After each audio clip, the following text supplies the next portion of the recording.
The Wii U was a sales disaster, its Toy Town tablet controller failing to entice developers or consumers. But now the Switch is killing it with a much better implementation of the same concept.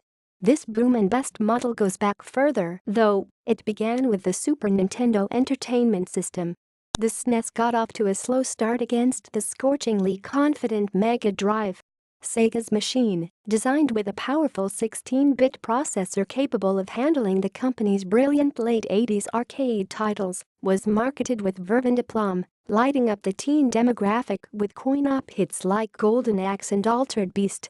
With a 2-year head start, the machine greedily chomped into Nintendo's 95% market share, then augmented its supremacy with the launch of Sonic the Hedgehog in 1991. Industry watchers were panicking while then Nintendo president Hiroshi Yamauchi kept his cards close to his chest. But finally, when the SNES launched in 1990, it was clear this was a technical marvel, with a rich color palette, sophisticated audio and upgradable graphics processor.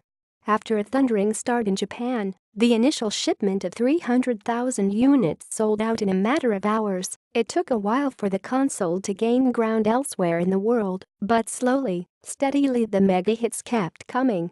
While the Mega Drive traded on its attitude, the SNES competed on the sheer epic scope and quality of its software. It was a golden era. The great artists and designers of the veteran Japanese video game houses, Nintendo, Capcom, Konami, Squaresoft, reached the peak of their powers with sprite-based graphics, while in the West, developers such as Rare and Argonaut helped push the limits of the hardware via technical powerhouses such as Donkey Kong Country and Star Fox. Now many of these seminal titles can be easily rediscovered in one sublime package. The Nintendo Classic Mini SNES is a charming little relic of a distant time, with the emphasis on little.